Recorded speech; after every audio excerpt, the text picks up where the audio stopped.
Lep pozdrav vsem skupaj. Najprej bi prosil, če potrdimo zapisnik od 40. Zooma prejšnji teden. Če ima kdo kakšne pripombe na Zoomu, tukaj ni v redu. S tem smatramo, da je to potrjeno. Zdaj bi pa predstavil za današnji 41. Zoom potek. Najprej bom jaz nekaj povedal o stvarih, ki so zelo, zelo pomembne in za bodočnost nas vseh, ki bomo želeli iti skozi te viharje v naslednjem letu. Mogoče se nam zdaj zdi, da je sicer zatišje, pa je moj občutek, da je to daleč od zatišja, da bojo ta pravi viharji šele prihajajo. Za mano bo Mihael gostil Rajka Škariča z temo, ki bo pokazala v bistvu resničen namen, kako preživeti in se obraniti pred vsemi temi napadi in kaj lahko sami naredimo, ker če se ne bomo sami vsi po vrsti angažirali, nam ni rešitve. Po premoru bo Miha Berčič imel predavanje Preživetje in preživljanje v naravi. Prejšnji teden je bil že tukaj in je v nekaj minutah zelo, zelo polne stavke povedal, tako da verjamem, da bo danes tudi zanimivo. Na koncu bo še Iviljana Belis povedala v 10 minutah njen pogled skozi prizmo, kar sejemo, to žanjemo. Ko bo vse zaključeno, bom pa še jaz si v parih minutah vzel mikrofon, da povem, ker včeraj zvečer sem pač nekaj še sestavil in zdaj v bistvu smo se pogovarjali, kaj bo kdo tukaj, je v bistvu zelo skupaj navezan, tako da siguren sem, da bo zanimivo. Ok, zdaj bi pa začel od tega, kar sem rekel. V Sloveniji je bilo vrtičkarstvo vedno zelo razvito, še posebno pa se je okrepilo z začetkom gospodarske krize na začetku 21. stoletja. Vrtičkarstvo je doslej veljalo le za nekakšen konjiček, obliko preživljanja prostega časa, v obdobju krize pa se je izkazalo, da ima ta dejavnost tudi širši družbeni pomen. Od leta 2010 naprej so na pobudo različnih nevladnih organizacij začele različne oblike vrtov nastajati tudi v šolah, na skupnih površinah, med stavbami, na strehah, balkonih. Do leta 2018 je imela Slovenija že več kot 100 takšnih učnih vrtov, razporejenih po skoraj vseh občinah. Izkazalo se je, da je to bila zelo modra odločitev, saj se je v samo nekaj letih za vrtnarjenje usposobilo več 10 000 mladih ljudi. Zaradi visokih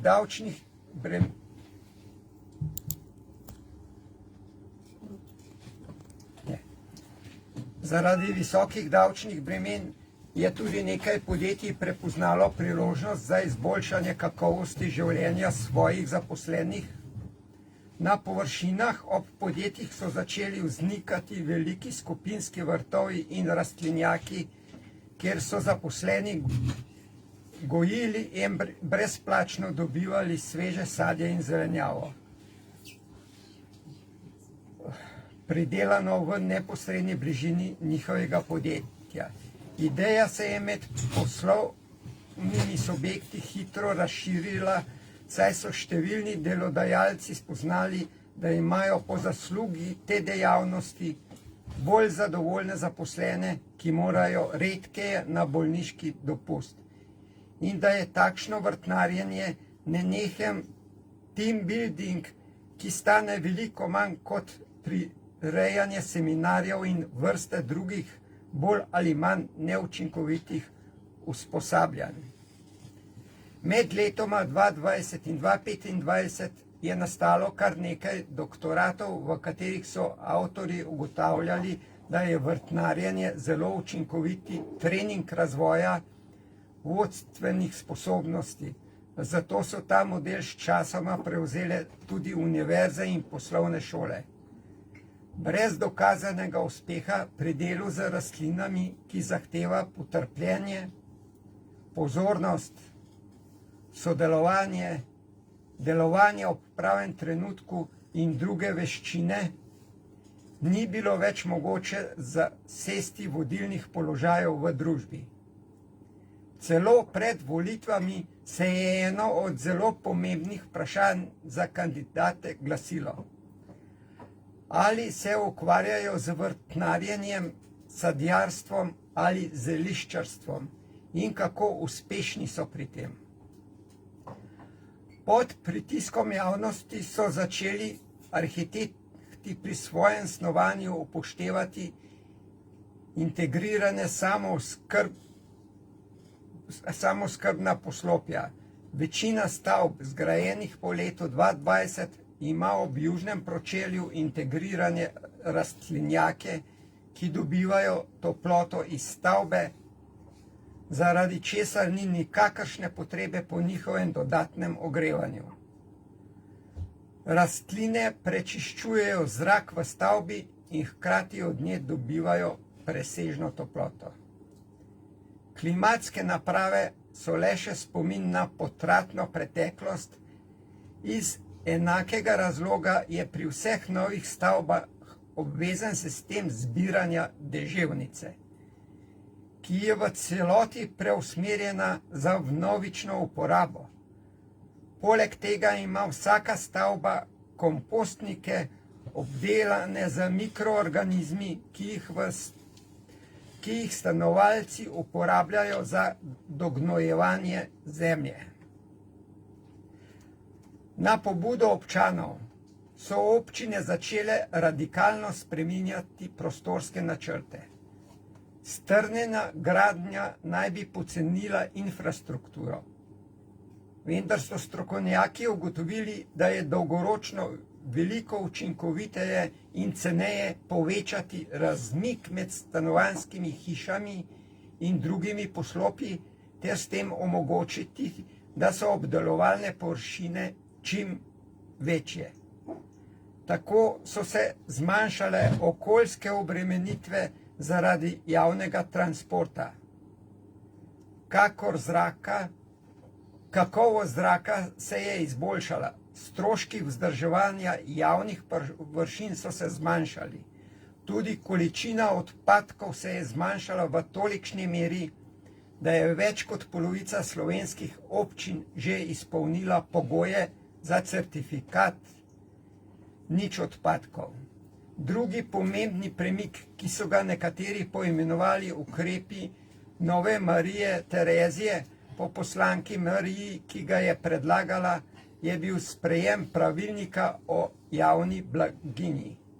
Ta med drugim zahteva, da je treba na neonesnaženih javnih površinah saditi orehe, češnje, leskove grme in druge koristne rastline, ki jih je mogoče uporabiti za prehrano prebivalstva. V borih 10 letih je bilo na javnih površinah posejanih več kot 1 milijon dreves, ki obrodijo toliko, da lahko vsak Slovenec z njih pobere po 50 kg sadežev na leto. Namesto živih meja iz cipres ali ligustra med stanovanjskimi hišami so zdaj priljubljene žive meje iz robid, malin, aroni,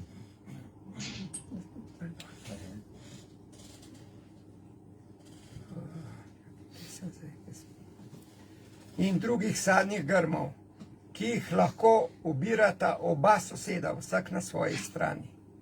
Tolikšen razmak samooskrbe je najbolj prizadel trgovce, ki so že v 20 letih začeli lobirati za omejitev vrtičkarstva, saj je po njihovem mnenju zaviralo trgovino in zmanjševalo obseg davkov, ki jih pobira država. Prav zaradi njihovih zahtev po dodatnih obdavčitvah je tudi država opravila analize učinkov vrtičkarstva in presenečeno ugotovila, da res da pobere manj davkov iz naslova trgovine s sadjem in zelenjavo, vendar obenem doseže neverjetne prihranke pri drugih proračunskih postavkah.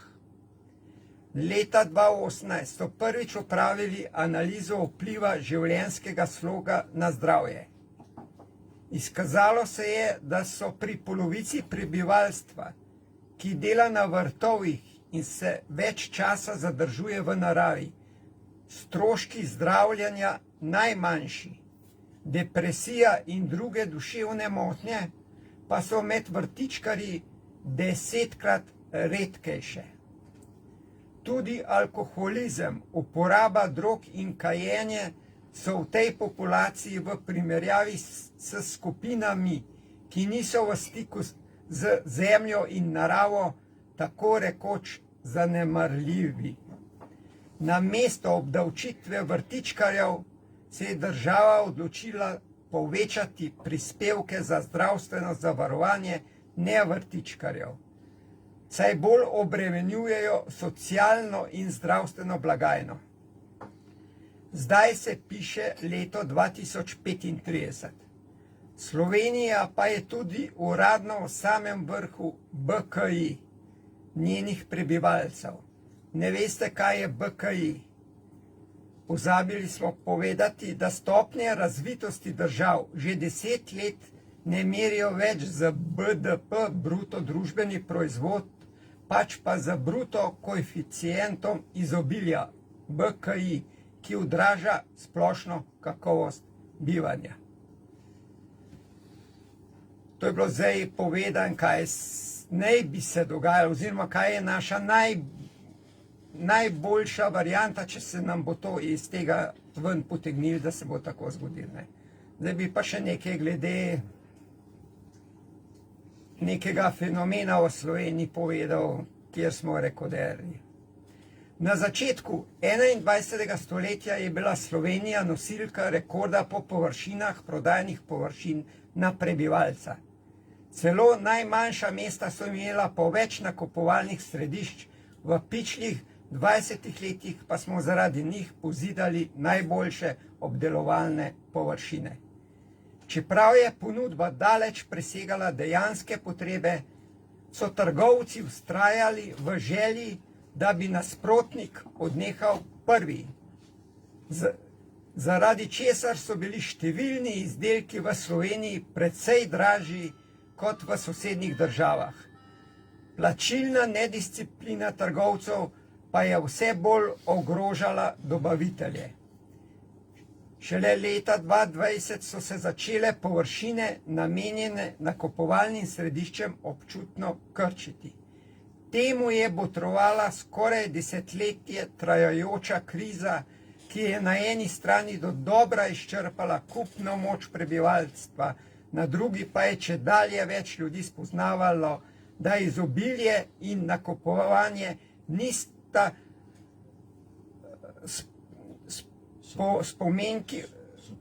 sopomenki, umetno ustvarjanje potrebe pa so pritegovale vse manj kupcev. Kot smo omenili, so trgovci najprej opazili upad povpraševanja po svežem sadju in zelenjavi. To je zaradi naših vrtičkarjev, ki so se začeli množiti. Bili so pa v bistvu to prisiljeni zaradi koronske krize. Zatem se je začela občutno zmanjševati tudi prodaja kruha, saj so ga ljudje znova začeli peči sami in tako odkrivati prednosti doma pripravljene hrane. Zaradi podobnega razloga so opustele tudi police s keksi in pecivom. Sledili so vloženo sadje in zelenjava ter mesni izdelki. Velika nakupovalna središča so eno za drugim zapirala vrata, prazne prostore pa so začele zapolnjevati druge vsebine, takšne, ki jih je družba veliko bolj potrebovala. Tako so jih predelali v dnevne centre za oskrbo starejših, izobraževalne ustanove, podjetja, ki izvajajo zdravstvene storitve in tako dalje. Vsi, ki tega niso storili pravočasno, so propadli. Na njihov obstoj spominjajo le še prostrane asfaltirane površine, ki jih zdaj uporabljamo kot poligone varne vožnje za električna vozila, kolesa in motorna kolesa. Vse več živilskih škandalov je prispevalo k čedalje večji izgubi zaupanja v globalne blagovne znamke in velike trgovce. Zato so se ljudje vrnili k lokalnim ponudnikom. V zadnjih 15 letih je opaziti nenehno rast tržnega deleža majhnih trgovin, ki oskrbujejo soseske ter ponujajo predvsem lokalno pridelane izdelke, opremljene s ponudnikovim imenom in priimkom. Tovrstne trgovine so postale neposredna vez med krajevnimi ponudniki in krajevnimi potrošniki.